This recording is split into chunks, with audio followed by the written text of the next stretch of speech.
ৰহা ক্ৰীড়া সন্থাৰ প্ৰেক্ষাগৃহত দেওবাৰে দিনৰ 12 বজাত মধ্য অসম কোচ ৰাজবংশী ছাত্ৰ সন্থাৰ উদ্যোগত আক্ৰাছু নগাঁও জিলা আৰু ৰহা আঞ্চলিক সমিতিৰ সহযোগত অনুষ্ঠিত হোৱা সম্বৰ্ধনা অনুষ্ঠানত 2025 বৰ্ষৰ হাইস্কুল শিক্ষান্ত পৰীক্ষা আৰু উচ্চতৰ মাধ্যমিক চূড়ান্ত পৰীক্ষাত পৰীক্ষাৰ্থীৰে উত্তীৰ্ণ হৈ গৌৰৱ কঢ়িয়াই অনা 2 শতাধিক ছাত্ৰ-ছাত্ৰীক এখন কোচ ৰাজবংশী জনগোষ্ঠীয় গামোচা সম্বৰ্ধনা পত্ৰ আৰু মোমেণ্টো প্ৰদান কৰি সম্বৰ্ধনা জনোৱা হয়।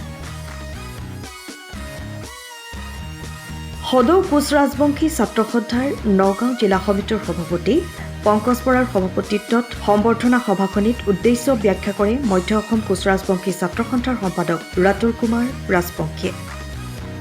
আৰম্ভণিতে ৰহাৰ শংকৰদেৱ শিশু বিদ্যা নিকেতনৰ ছাত্ৰ-ছাত্ৰীসকলৰ দ্বাৰা সৰস্বতী বন্দনা আৰু মৰিগাঁও বীৰচিলাৰাই নৃত্য গোষ্ঠীৰ দ্বাৰা কোচ ৰাজবংশী জনগোষ্ঠীয় নৃত্য পৰিৱেশনেৰে শুভাৰম্ভ কৰাৰ লগতে সম্বৰ্ধনা অনুষ্ঠানটোত প্ৰাক্তন বিধায়ক বিশিষ্ট চিকিৎসক দুৰ্লভ চমুৱা, অসম চৰকাৰৰ খনি আৰু খনিজাত দ্ৰব্যৰ সহ সঞ্চালক মুন ডেকা, ৰহা পৌৰসভাৰ উপ পৌৰপতি অনিমা দাস, ৰহা মহাবিদ্যালয়ৰ অধ্যক্ষ ডক্টৰ বেদৱ কুমাৰ চলিহা, ডাউনটাউন বিশ্ববিদ্যালয়ৰ চিকিৎসক ডক্টৰ শৈলেন্দ্ৰ বৈশ্য, ৰহা কপিলীখণ্ড প্ৰাথমিক শিক্ষা বিষয়া বিজয় কৰ, মধ্য অসম কোচ ৰাজবংশী ছাত্ৰ সন্থাৰ সভাপতি পৰেশ চন্দ্ৰ ডেকা, উপদেষ্টা সুভাষ ডেকাসহ বিভিন্ন দল সংগঠন, অনুষ্ঠান প্ৰতিষ্ঠান আৰু উইজাৰ্ড একাডেমীৰ শিক্ষক শিক্ষয়িত্ৰী, মধ্য অসম কোচ ৰাজবংশী ছাত্ৰ সন্থা, নগাঁও জিলা আৰু ৰহা আঞ্চলিক আক্ৰাছু তিৱা ছাত্ৰ সন্থা, টাই আহোম ছাত্ৰ সন্থা, অসম জাতীয়তাবাদী যুৱ ছাত্ৰ পৰিষদৰ প্ৰতিনিধিসহ শতাধিক ছাত্ৰ-ছাত্ৰী উপস্থিত থাকে।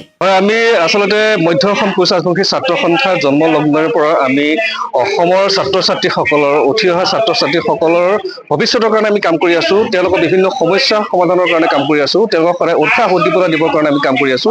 আৰু সেই কেনেদৰে সৌখিদিনত আমি মৰিগাঁৱতো পাতিলো তেনেকৈ এটা সম্বোধন অনুষ্ঠান, আৰু আজি ৰহাত নগাঁও জিলা ভিত্তিত আমি সম্বোধন অনুষ্ঠান আয়োজন কৰিছো। আজি প্ৰায় ইয়াতে আমি সঁচাই ভাল পাইছো, প্ৰায় 200ৰো অধিক ছাত্ৰ-ছাত্ৰী আহি অংশগ্ৰহণ কৰিছেহি আৰু বিভিন্ন আমি আমন্ত্ৰণ কৰা জ্যেষ্ঠ আৰু অভিজ্ঞ ব্যক্তিসকল আহি তেওঁলোকৰ লগত মত বিনিময় কৰিছে।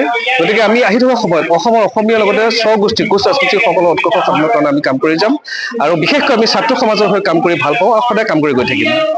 হয়, আজি মধ্য অসম কোচ ৰাজবংশী ছাত্ৰ সন্থাৰ উদ্যোগত, সদৌ নগাঁও জিলা কোচ ৰাজবংশী ছাত্ৰ সন্থাৰ সহযোগত, ৰহা আঞ্চলিক সমিতিৰ সহযোগত ৰহা ক্ৰীড়া সন্থাৰ প্ৰাংগণত আজি এটি আমি অভিনন্দন আৰু আশীৰ্বাদ প্ৰদান কাৰ্যসূচী আমি হাতত লৈছিলোঁ। ইতিমধ্যে আমাৰ 2 শতাধিক ছাত্ৰ-ছাত্ৰী আৰু অভিভাৱক আহি আমাৰ এই সম্বৰ্ধনা অনুষ্ঠানটিত আহি উপস্থিত হৈছে। ইয়াৰ লগতে মধ্য অসমৰ বিভিন্ন দল সংগঠনৰ প্ৰতিনিধিকো আমি আমন্ত্ৰণ জনাইছিলোঁ। আমি আশা কৰিছোঁ এই সম্বৰ্ধনা অনুষ্ঠানটিৰ জৰিয়তে আমাৰ মধ্য অসমৰ নগাঁও, মৰিগাঁও, হোজাই, কামৰূপ এই মধ্য অসমৰ ছাত্ৰ-ছাত্ৰীসকলে কিবা এটা যেন আশাৰ বতৰা তেওঁলোকে যেন কঢ়িয়াই লৈ যাব পাৰে। আহি থকা দিনবিলাকত শিক্ষাৰ ক্ষেত্ৰত তেখেতসকলে আৰু অধিক যাতে সাৱলীলভাৱে তেওঁলোকে যাতে আগুৱাই গৈ জাতিটো উত্তৰণ কৰিব পাৰে, তাৰে উদ্দেশ্য আগত ৰাখি আমি এই সম্বৰ্ধনা অনুষ্ঠানটি আয়োজন কৰিছোঁ। আৰু আশা কৰিছোঁ আহি থকা দিনবিলাকত এই ছাত্ৰ-ছাত্ৰীসকলে জাতিটো উত্তৰণৰ কাৰণে, উন্নয়নৰ কাৰণে তেওঁলোকে কাম কৰিব, সেইটো আমি আশাবাদী। ব্যুৰো ৰিপৰ্ট, টাইম অফ আছা।